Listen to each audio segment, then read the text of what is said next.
NFL season is officially underway. Steelers, Cowboys kicking off. Could last night be a sign of things to come in Dallas?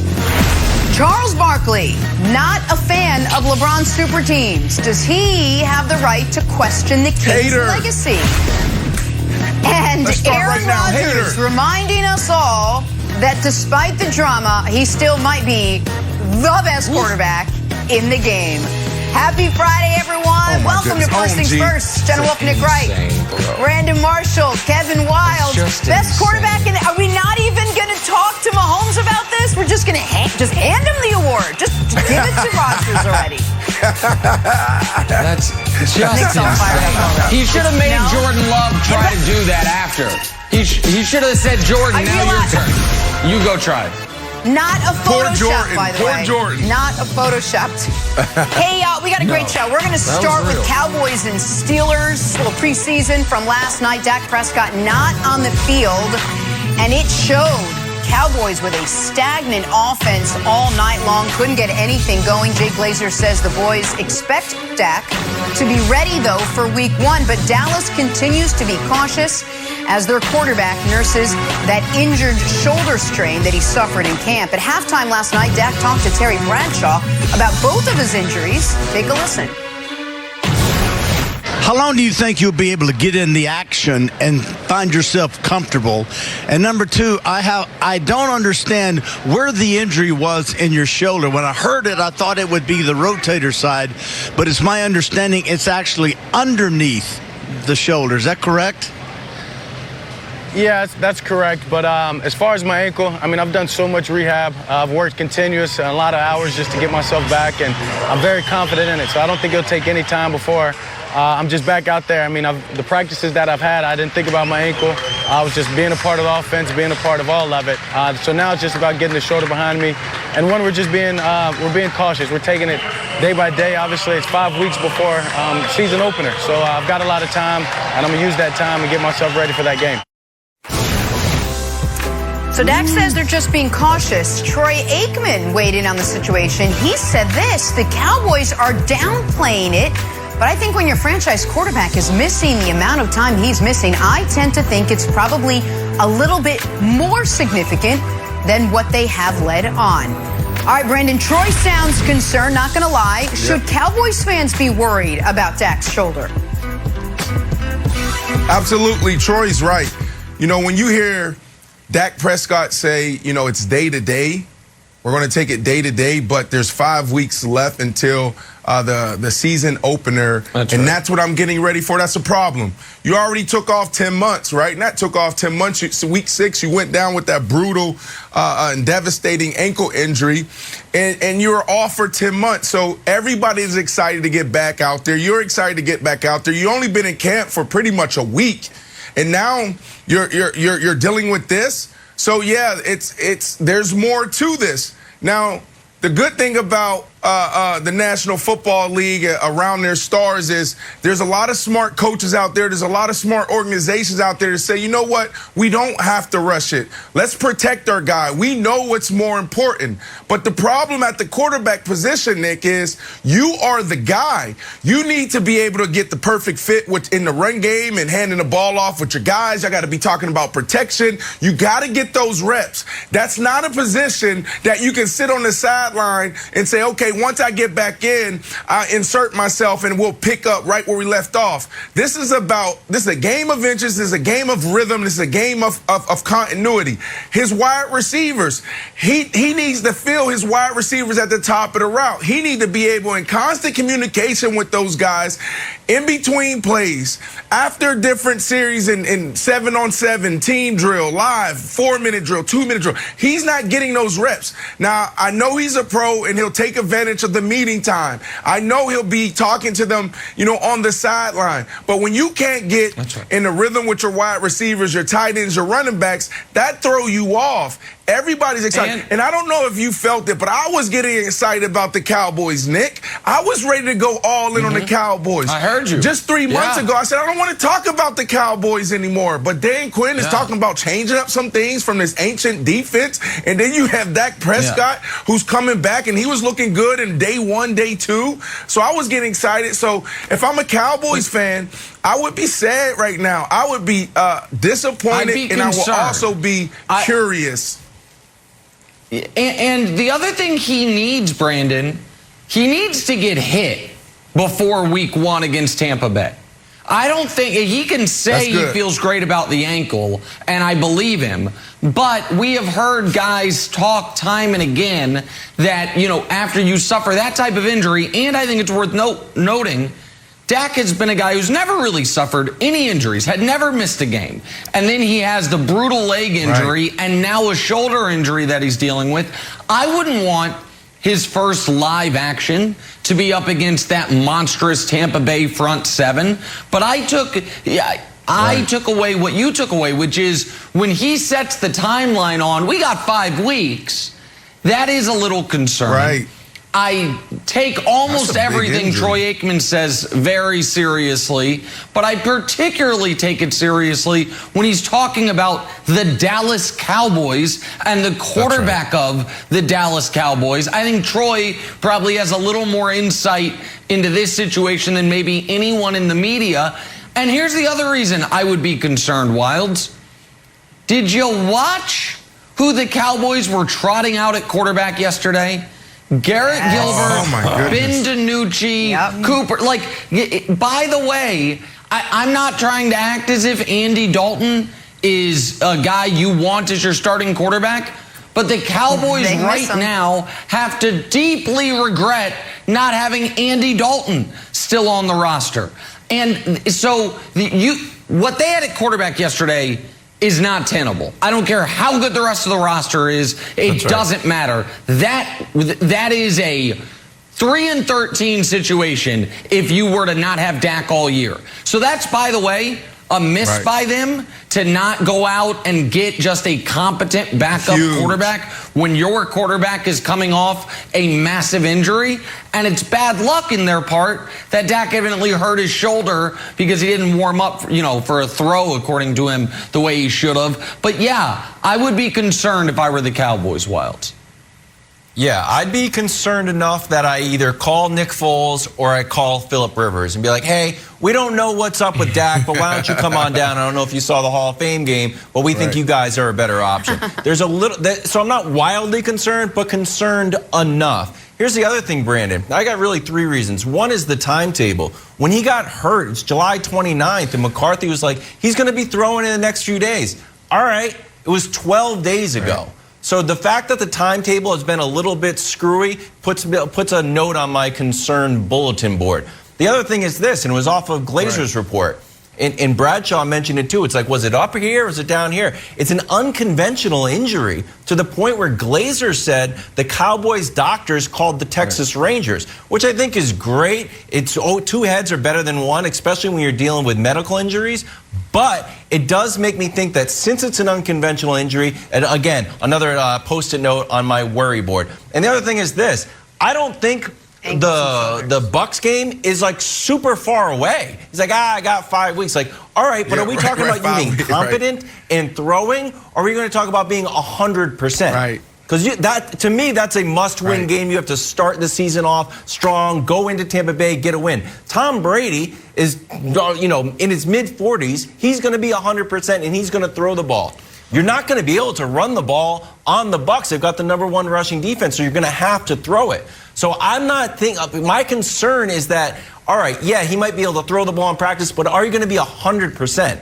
It's going to be, you're going to need to be 100% to make a game out of an opening night with the Bucs. You got to be 100%. So yes, this has hit my worry meter.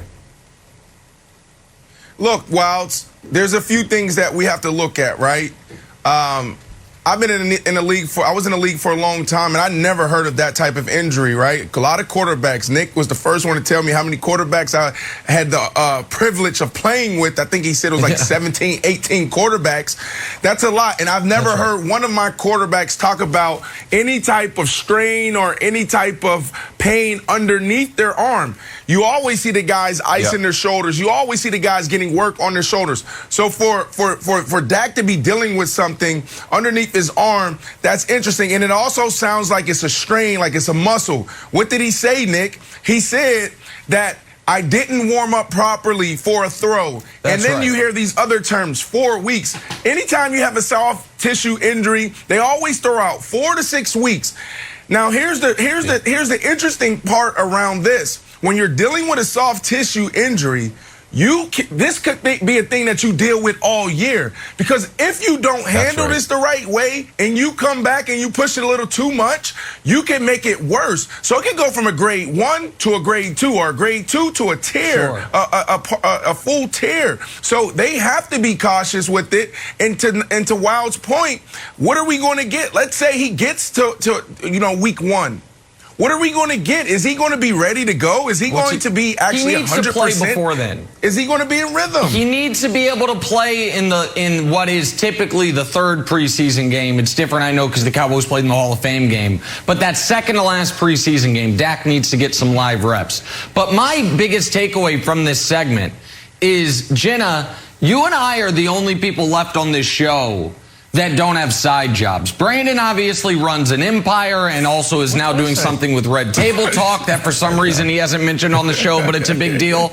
Meanwhile, Kevin Wildes has entered the sports agency business with Phillip Rivers as his first client. Every team can't sign Phillip Rivers, buddy. Like Phillip Rivers. Hey, call Phillip Rivers. Like call Phillip Rivers. Phillip Rivers is not going to Dallas. Phillip Rivers is not going to Dallas so he can, do spot duty for Dak. I'm just letting you know. No, I'm just telling you. Again, I know you want to get your client a payday. I'm just letting you know he's not going to Dallas, Wildes. My God. But he's got a lot. Important to note, I mentioned earlier, Jay Glazer did say Dak Prescott would be ready to go week 1, so we'll see if they are rushing him back or if he's going to take that time to really rehab that shoulder. We're going to stay in the NFC East. News dropping yesterday. If you think Jalen Hurts will have a breakout in year 2, new Eagles head coach Nick Sirianni, guy might have other ideas. But Sirianni's comments weren't limited to his quarterback. Listen to this. The video that Jacoby was talking about was Kobayashi, and I'll tell you about that. Our fifth core value is fundamentals. And Kobayashi, there's this video of Kobayashi and Joey Chestnut competing, and they go and why is Kobayashi so good at eating hot dogs? Well, the detail and the fundamentals that he puts into it, and you're laughing at, so he has to have the right temperature water to dunk the thing. He's got to break the hot dog perfectly in half. And so my point on that is we're all seeing this, we're all watching. It's what's the point of that? If you want to be the best in the world at what you do, right, on the football field, it comes down to the little things, and that right there was a fundamental talk. Drawing a blank. Carson Wentz shipped out of Philly.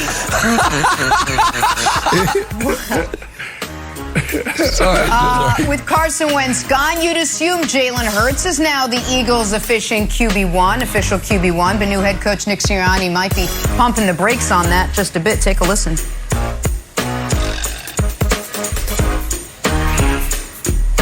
Oh, no. We need the sound here. It might not be Jalen Hurts after all, guys. Sirianni wants to just say, hold on, let's hot dogs or something. Yeah, Kobayashi. Let's wait before we make a decision. Brandon, Sirianni saying the Eagles are in no rush to name Jalen Hurts the starter is blank. Jenna, I really don't know with this guy. I don't know if I want to really cheer for him, root for him, if I like him, or if he's just annoying. His first press conference, the antics there, he was just real transparent. that can resonate well with the guys in the locker room. And now he's talking about hot dogs and these other things, and now he's taming expectations around his quarterback. So I guess I gotta say this is old news for Jalen. This is a dude who's dealt with this on the biggest stage. He played for America's team, Alabama, Crimson Tide. Remember back in 2018, Tua, he was benched for Tua, and then they went on to win a national championship in 2019 or that year. So he's used to this. This dude, you know, he's embracing this quote, this motto that rent is due every day. I love his mindset. Not sure if I love the coach's mindset. So this is old news for Jalen, Nick. Yeah, I think this is totally bizarre, and I don't totally understand it. Like, Jalen is your starter, and I feel like these NFL teams, some of them, let's take the former quarterback for the Eagles, Carson Wentz, and what Indy's doing. Carson has done nothing in Indianapolis, and Frank Wright is like, this is his team, it's no one else's team, there will be no competition for the quarterback position, and we're not going to bring anybody in. Okay, that might be a bit too much, but then you're in Philly. You drafted Jalen, you traded Carson away because you wanted to give the job to Jalen, you benched Carson for Jalen, and now it's like, well, we might go with Flacco. No, you won't. You know how I know? Because I've seen Flacco play for the last 9 years. You're not going with Flacco. Why are you... What? I don't understand, Wilds. What is the possible harm in saying Jalen Hurts is our starter?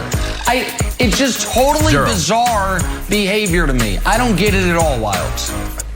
I totally agree with you, and I would like to put Sirianni's sort of feet to the fire. Next time he has a press conference, I would like to invite the person who runs the Eagles Pro Shop.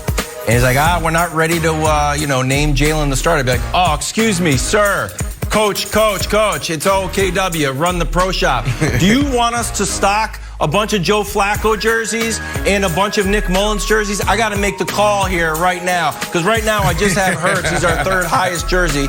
So let me know. Should I do that? I need an answer right now. He'd be like, I don't know. Mullins is playing well. So do you want me to order 20,000 Nick Mullins jerseys? I need to know now. And then eventually Jenny would be like, you know what? Stick with the Hurts jerseys. If Mullins starts, he can go with any name, which is the most popular jersey. So, yeah. And I'd be like, thank you. Jalen Hurts is the starter. I don't know. Nikki Balls. Nikki Balls, Brandon. Now. I don't know. Brandon loves mediocre quarterbacks. He loves them. He loves mediocre quarterbacks. We got to talk some basketball. The King has some new teammates out in L.A. Nick loves it. Charles Barkley does not. We discuss LeBron's legacy next. But first, check out Bill Belichick getting all kinds of philosophical about the weather. Looks like the field will be wet. If it rains, it rains. If it doesn't, it doesn't. If it's hot, it's hot. If it's not, then that's what it is. Get back to some hoops now. LeBron and the Lakers getting all the headlines this offseason after that blockbuster trade for Russell Westbrook. Not everybody is as giddy with the Lakers as, say, I don't know, our guy Nick. Charles Barkley joined Bob Costas last night to talk about the King. Take a listen. The reason I put Michael up there before those other guys, LeBron has stacked his teams. Let's be realistic. And as Kevin Durant did and others have done. And that's why lessen their legacy? Yes. Russell Westbrook now on his way. It's a trade, but on his way to the Lakers? So I do. Like what Giannis and Dirk Nowitzki, guys like that, especially Giannis is the perfect example. They go through the grind and to lose, which Michael did. Mm-hmm. When I was watching that documentary, I was like, damn, I forgot how bad the Pistons beat him up. But going through that struggle, that's what separates sports. Like winning all the time, like we all want to win, but the struggle is part of your legacy. All right, Nick, what do you make of what Charles Barkley had to say there? Listen, this is tough for me because I consider Charles a friend, and I don't know if people know about this, I've known Bob Costas for 25 years. Bob Costas was like a mentor of mine when I was a child. So it pains me to say this, but I don't know that Charles Barkley and Bob Costas would be the neutral arbiters of a LeBron Jordan discussion when both of their careers are so tied to the legend of Michael Jordan. And so I think that there has to, be a neutral third party, and I think I fit that bill perfectly. So I would ask the question perfectly. Wait, what would... perfectly. Like a glove. What would... Like a glove, buddy. ...people have asked LeBron to do? I'm just curious. Would they have liked LeBron to just stick it out in Cleveland? Because this wasn't a Durant, Oklahoma City situation where you have Russ and you had James Harden before they traded him away and Serge Ibaka. LeBron spent 7 years in Cleveland the first time around. The best teammate he had initially was Ricky Davis. It then was Zydrunas Ilgauskas. It then was Larry Hughes. And it culminated with Mo Williams. That Cavs team was so well-rounded and so well-built that the moment LeBron left, the next 4 years, they averaged 24 wins. His final 2 years, they averaged 64 wins. So it's not an exaggeration to say he was carrying you to, 40 wins a year by himself. So this is not a situation where a guy, and I can't think of a good example, but let me try to pick one out. Charles Barkley, who was drafted to a stacked team with a bunch of Hall of Famers and couldn't win, and then was like, no, I need to go to a different stacked team, the Suns, and then couldn't win there. And then, no, let me go to a different stacked team, the Rockets, and couldn't win there. Right. That's not the situation. Situation is, it was a Kevin Garnett situation. I gave you guys damn near a decade. You gave me nothing. I need to move on. So, Brandon, what I want to know for the people that criticize LeBron for leaving Cleveland and not sticking it out, would they have rather he just stayed with incompetent ownership, incompetent management, incompetent coaching? Right, because exactly. that's happened to be where the ping pong balls fell. Is that what they wanted him to do? Listen, Nick, you know what it is, man. We don't like the new school. We don't like what's new. We are stuck in our ways, and when someone disrupts that or someone's innovative, we want to talk about them. Look, you're right. You got Barkley at the end of his career. He goes down to Houston, joins Clyde the Glide Drexler, Hakeem, and then you also have Pippen there. So you did it. So how can you even be a part of this conversation? Now, if you're a guy like Dame Lillard, maybe I'll lean into this conversation and listen a little bit more because you didn't do that. Maybe if you go back and you're a guy that never, left your organization and you stayed there and you muscled it out, then yeah, maybe I'll listen to you. But this is the modern NBA, okay? Business is changing. These guys aren't sitting around anymore saying, you know what, I'm going to leave my career, my legacy in some old crusty guy's hands, some general manager, some owner. No, they're not doing that anymore. These guys understand the business around the NBA. If you're not going to put me in position, if you're not going to give me everything I need every single day to win, then I'm out of here. You like it or not, that is what the modern athlete is thinking. So for LeBron James to leave Cleveland and then go to Miami and team up with Wade and Bosh, you want to knock him for that? Think about this too. Chris Bosh, I love Chris Bosh, Hall of Famer. But Chris Bosh, he's not Kevin Durant. Chris Bosh, he's not, he wasn't Kobe Bryant. We're talking about Chris Bosh. Right. Now, Dwayne Wade, you can honestly say that's my guy, my brother.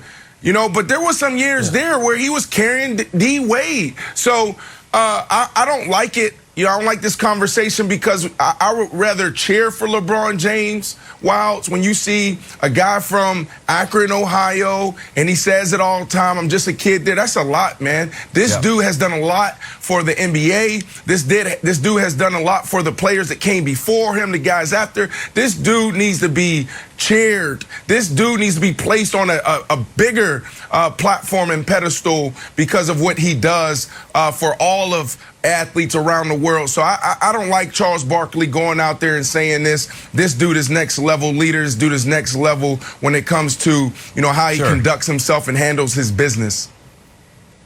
Okay, so first of all, the Chris Bosh slander that you slid in there to a bunch of nice LeBron compliments. Chris Bosh could have stayed in Toronto and averaged 25 and 14 and not won a ring, and but never maybe won. be remembered individually as a greater player. So Chris Bosh, as part of his greatness, he was willing to play the third wheel. I sacrifice. That's right. That's fair. Yes, he did a great job. So I just don't want Chris Bosh to get a shot from. No, I love Chris. Chris was great, but what I'm saying is, at the time, he wasn't a top 5, top 6 player in the NBA. It's not like a. Was he even top 10? That's fair. Fringe, I have to go back and Nick. I'm sure Nick will have it just 12, like this. Like, actually, 12, maybe. Yeah. Yes, I know it. Kobe. You nailed it. Okay, Go ahead. All right, so here's my take. Hold on just a sec before we get back into the old 20 years ago, 15 years ago. Okay, here's my take. Greatness and consistency are usually hand in hand, right?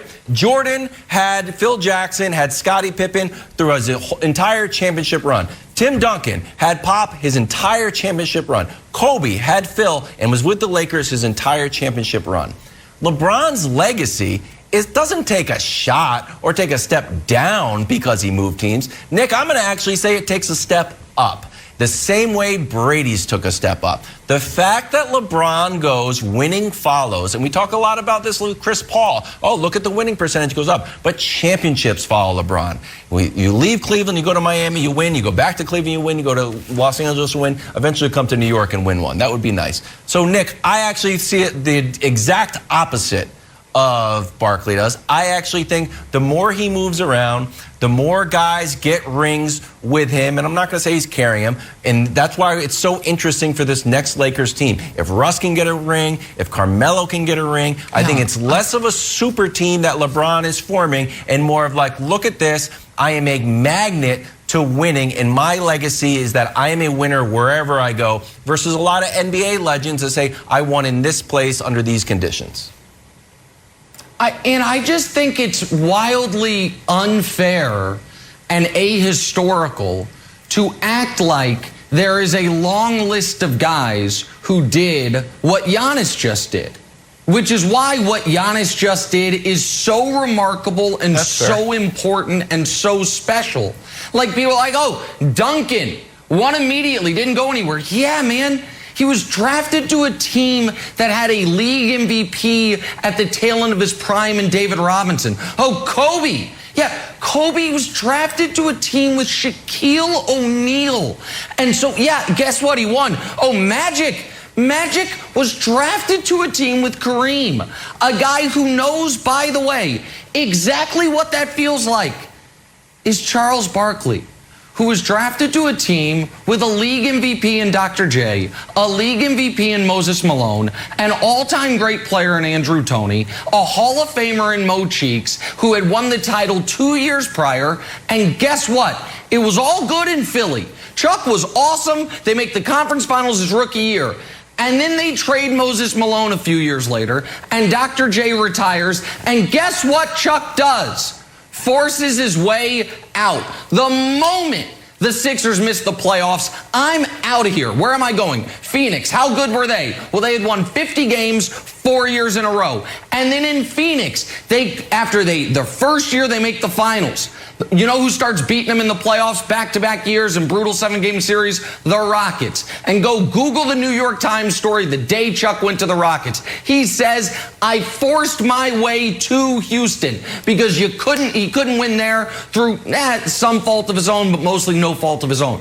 And then couldn't win in Houston, came close 1 year, his first year, and then he retires 3 years later. Like, Charles should understand as much as anybody that sometimes things are beyond your control and you need to try to find a better spot. And Brandon, you mentioned Dame. I would like to see Dame at some point have a chance to win a title. Dame has done his part. Right, exactly. Does anybody think that the right path for Dame is you were drafted to Portland, you got to stay there forever? Now, I'm not saying, guys, like there's an extreme to this. I don't like that people are already like, well, Zion should be on the move. He's been there 2 years.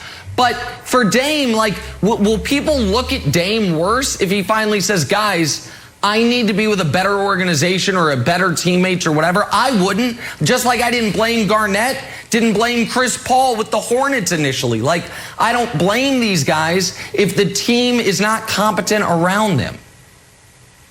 Well, the difference is back in the day, the players just showed up and they played. Now, you know, you have these players that are more involved. You're seeing it across all sports, Jenna.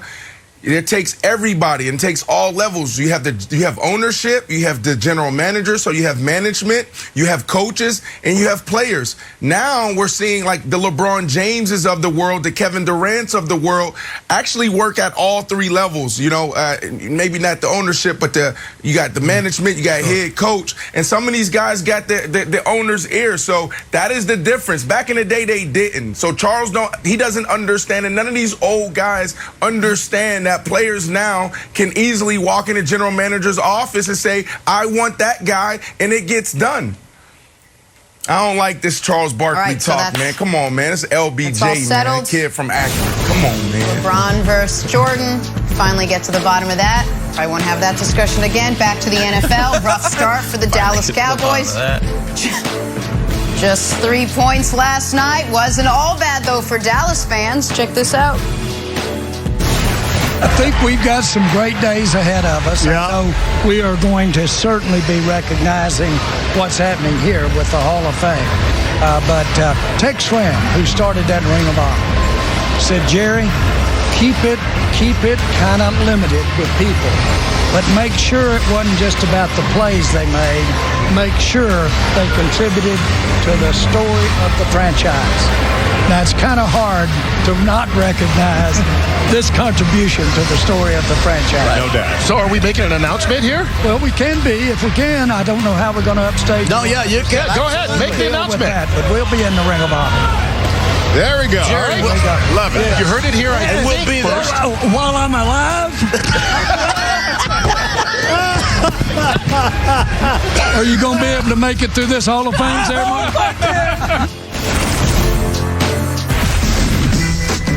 Back here, first things first, talk some basketball. We are in Philadelphia, where the Ben Simmons story has gone from good to bad to relatively ugly. Once a cornerstone of that Sixers team, now Ben Simmons rumored to be checked out.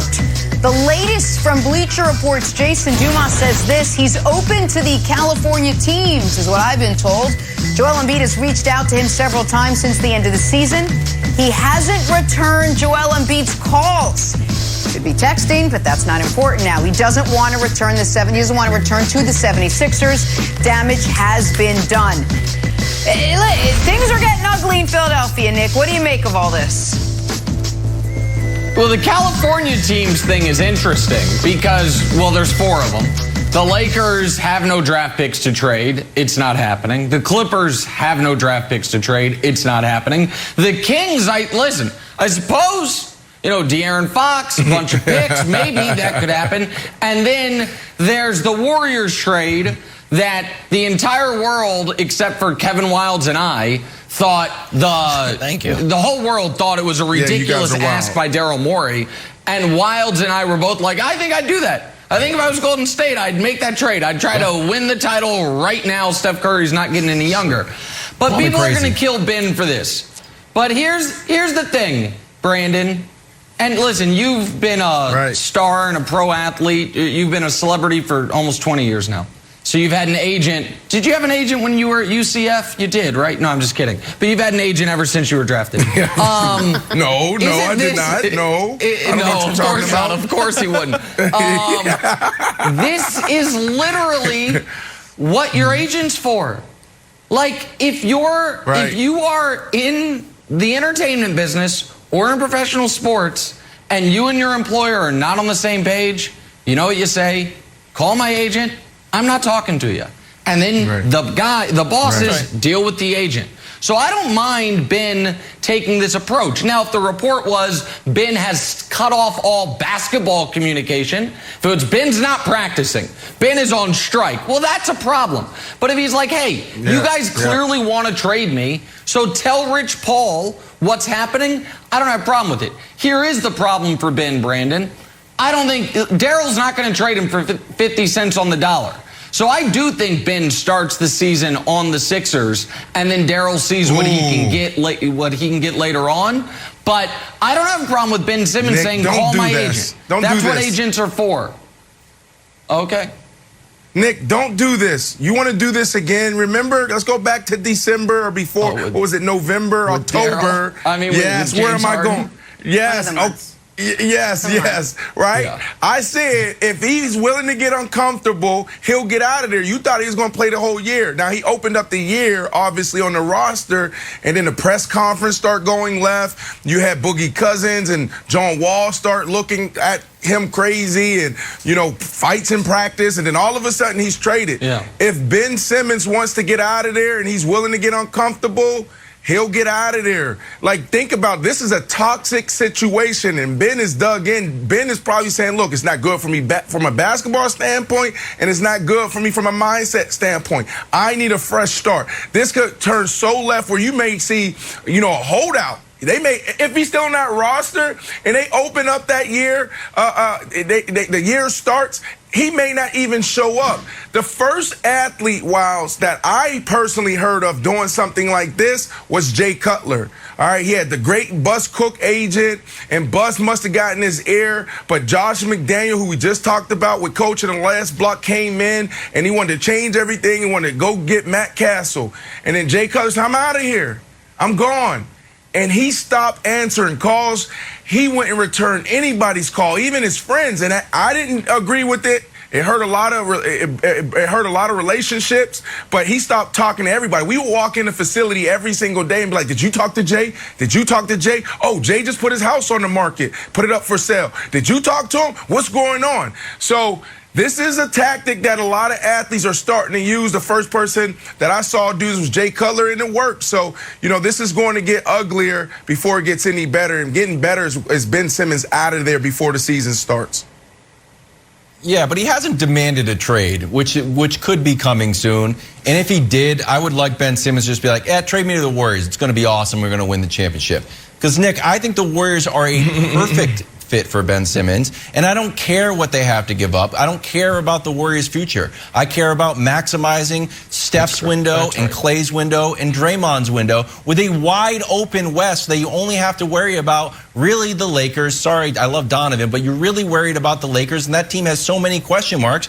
You bring Ben Simmons in there, you can make it happen. You don't have to worry about him shooting threes because you got two of the best three-point shooters of all time. They were a good defensive team when they were an elite defensive team when they won the championship. Last year they were still good. I think they were fifth. They would get better. Guess what? They were also a super fast team last year. I think they were the third fastest. They would get faster with Ben. And to anyone that's saying, like, what about the future? Oh, you don't want to mortgage the future. Get out of here with that. First of all, Ben Simmons is 25, so he is your future. Man. It is the perfect combination of maximizing Steph's window and planning for your future. If you have to give up your 2024 draft pick because you got your eye on some 17-year-old kid in high school that you think will fit in perfectly with a Steph Curry who's 2 years older as you flop around and try to make it into the playoffs via the play-in game, lose that. Lose me with that. I'm out on it. Well, I think this is the first time I've seen Wiles mad. It's just so obvious. Here's the other element, wildly frustrating. And guess what? The Warriors do not know what type of defender Klay is going to be when he comes back. They don't. We all love Klay. Klay has a perfect approval rating, and he's an all-timer. Right. But what has made him so valuable to that team is not just the shooting. It's that he can guard the opposing team's best guard because Steph can't. Well, when you blow out your knee and then you pop your Achilles in the same leg, you have no idea if he's going to be anywhere close to that level of defender. But if you have Draymond and Ben Simmons, I don't care who your other three guys are, you're going to be an exceptional defense. And so then I think it really makes sense. Go ahead, Jen. I think it makes a lot of sense for the Warriors. Wait, can I just say, does this mean we're giving up on Ben Simmons ever being an offensive player? Once he goes there, that's it, T. The growth of him ever actually breaking out of that, if they're going to just focus on defense because they got two guys who can shoot from outside. I totally disagree with that. He's going to stay in that lane. It gives up on him as a shooter. It gives up on him as a shooter. But so what? You can score. Giannis just won the damn Finals MVP without shooting. Like you can do it without shooting, and you have Steph and Clay to do the shooting. Go ahead, Wild. I'm not willing to, Jenna. I'm not willing. I actually think it could go the opposite way. So I think you can play both sides of the coin. One, if you don't want to shoot threes, you don't have to. Brett Brown asked you to shoot a 3 a game. He said he would encourage you. Doesn't mind if you miss it. You didn't want to take it. So it's more of a mental thing. But also, if you've got Steve Kerr, Klay Thompson, and Steph sitting around and be like, hey, buddy, want to work on some jump shots? We know what we're talking about. We might be better than the shooting guard that worked with Markelle Fultz. Then, yeah, I think he can become a better shooter. That is actually a really good point. Yeah. All right, we'll see. Let's stay in Philadelphia. Just switch sports. If you think Jalen Hurts will have a breakout season, new Eagles head coach Nick Sirianni might have other ideas. First things first. Thursday, the Yankees and White Sox travel to Iowa to play an historic regular season matchup on the real Field of Dreams. You won't want to miss it. The MLB Field of Dreams game presented by Geico Thursday, 6 Eastern on Fox and the Fox Sports app. All right, time for stories to start your morning, brought to you by Ram Trucks, built to serve. Look, Cowboys Steelers preseason action last night for Dallas. No Dak Prescott as expected. What wasn't expected was how non-existent that Cowboys offense looked like without him. Jay Glazer is reporting the Cowboys expect Dak back for week 1, but Dallas being very cautious as he nurses that shoulder strain he suffered in camp. At halftime, Dak talked to Terry Bradshaw about both of his injuries. Take a listen. How long do you think you'll be able to get in the action and find yourself comfortable? And number two, I don't understand where the injury was in your shoulder. When I heard it, I thought it would be the rotator side, but it's my understanding it's actually underneath the shoulder. Is that correct? Yeah, that's correct. But as far as my ankle, I mean, I've done so much rehab. I've worked continuous, a lot of hours just to get myself back, and I'm very confident in it. So I don't think it'll take any time before I'm just back out there. I mean, the practices that I've had, I didn't think about my ankle. I was just being a part of the offense, being a part of all of it. So now it's just about getting the shoulder behind me. And when we're just being cautious. We're taking it day by day. Obviously, it's 5 weeks before season opener. So I've got a lot of time, and I'm going to use that time and get myself ready for that game. That much time, if you think about it. Meanwhile, Troy Aikman weighing in on the situation, saying the Cowboys are downplaying it, but I think when your franchise quarterback is missing, the amount of time he's missing, I tend to think it's probably a little bit more significant than what they have let on. All right, Brandon. Should Cowboys fans be worried about Dak's shoulder? Troy Aikman certainly sounds like he is. Troy's right, and obviously Troy's been around the block a few times. Troy understands the quarterback position in the shoulder, right? I've had over 17 quarterbacks throw me a ball in an NFL game, and I've never seen any of my quarterbacks ice underneath their armpit. Now, obviously, you see the baseball pitchers and players and quarterbacks ice their shoulders because they were throwing a lot. So this is concerning. Nick, also what's concerning is, what Dak Prescott said. He said, well, I didn't warm up properly to throw the ball, and I felt something tweak. That sounds like a soft tissue injury, right? And so when you see those labels on there 4 to 6 weeks, that sounds like a grade 2. I had a quad, I had a hamstring, I had a calf, and that's kind of the timetable they throw out there. And if you don't handle this time period right, this could be a nagging injury all year. And you have Dak Prescott, a guy that was throwing the ball, amazing before he went down in week 6. And now you come back and he doesn't have everything he needs to get the job done, then what do you actually have, right? Like, obviously you have the run game, you have Zeke, but what makes this team interesting is what Dak Prescott can do through the air. And then obviously what you have on that run game. So it's concerning, and Cowboys fans should be concerned. And Dak Prescott, he should be cautious over the next 4 to 5 weeks because he doesn't want to go through the entire year with this nagging injury and taking away his number one weapon, and that's his arm. This is a big deal, Nick. I think it's an even bigger deal when you see the Cowboys' backup quarterback situation. We can get to that in a moment. But listen, I think Troy Aikman, is not the type of guy, or I know, to just throw things out there, particularly when it has to do with the Cowboys. Particularly when it has to do with the Cowboys quarterback situation. So when Troy says he thinks there's a little more to this than the Cowboys are letting on, guess what? Troy knows what he's talking about. And when Dak is asked about his shoulder, and he very quickly is like, yeah, it's under my arm, and then talks about how good the ankle feels, that's not great either. But the worst thing the Cowboys fans saw last night wasn't Troy's comments or the interview. It's what was going on around all that, which was Gilbert, DiNucci, and Rush reminding the audience the Cowboys forgot to acquire a backup quarterback this year.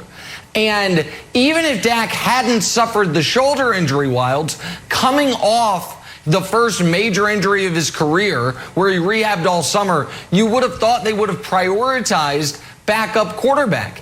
And now when we're talking about even if his ankle's okay, he might not be 100% for the start of the season, that's extra concerning because you want Dak's first live action to be against the Tampa front seven. Call Patrick Mahomes. Not a lot of fun to deal with that. And so, yeah, if I'm a little surprised the Cowboys didn't, carve out $3 million or $4 million to get a more competent, established backup quarterback. And if I'm a Cowboys fan, I looked at what I saw last night and I say, well, we're drawing dead any game we play without Dak. And that all of a sudden becomes a real possibility that that's a week 1 game against Tampa. Oh, you could call. Old Philip Rivers said he's ready to come back. Nick Foles wants out of Chicago. Cowboys should probably call them. Why not? Just get him a game. Look, the Cowboys play the Bucs, and then they don't play another team that finished over 500 until Thanksgiving. Granted, they got to come into Foxborough to lose that one, but there are winnable games here if you go and get a quarterback unless Dak's 100%. Because Brandon, the thing that I'm worried about is what line are we trying to get to? All the other quarterbacks I've heard are 100% besides Joe Burrow. And we're hearing good reports from everybody. If we're like, all right, if you're like Dak's like, I've got 5 weeks. Man, I don't think 5 weeks is a long time. I think 5 weeks is a pretty short amount of time. I agree. The other thing is, the injury happened on July 28th. McCarthy's like, he'll be throwing in a few days. All right, well, we're past the few days window. The other thing is this. It's an unconventional injury. Glazer reported that the doctors had to call the Texas Rangers. Now, granted, there's a great baseball card of Nolan Ryan throwing the football, but it makes me think that it's a little bit odd that in the building, they're like, this thing is a little bit out of the norm. So that is why let's make a call to Nick Foles. Make a call to Philip Rivers. Win a few games and make sure Dak comes back. Well, you got to make sure he comes back 100%. What the worst thing you possibly could do is put him out there at 80%. And here comes Ndamukong Suh, or you're trying to make a lot of throws. Because guess what? I know you were talking about Zeke in the running game. Zeke is not going to light up Tampa Bay, who had the #1 rushing defense. You're going to have to, if you put Dak in the game, he's going to have to throw the ball a lot on opening night when Tom Brady's putting on a personal fireworks show. So unless he's 100%, man, you better, like Nick says, solidify that backup. Call my buddy Philip Rivers. Listen, you said some interesting things there. One, the Rangers. Look, the Rangers, the reason why they made that call, because I've never seen any injury like that, and guys are beat up every single day. And so that was interesting. Yeah, like you don't see that in football. Underneath your armpit, what is that? Also, those reps, you're missing those reps with those wide receivers, those running backs, and you were already off for 10 months. So that's a problem. You're not going to get those reps. But I want to end with this. Nick, I got to take your resident GM cap back. You talked about a backup quarterback being at 3 to 4. No, it's $6 million is the number, brother. Okay, $6 million. All right, well, then make it $6 million. All right, fine. Then find the $6 million. Have a wonderful weekend, guys.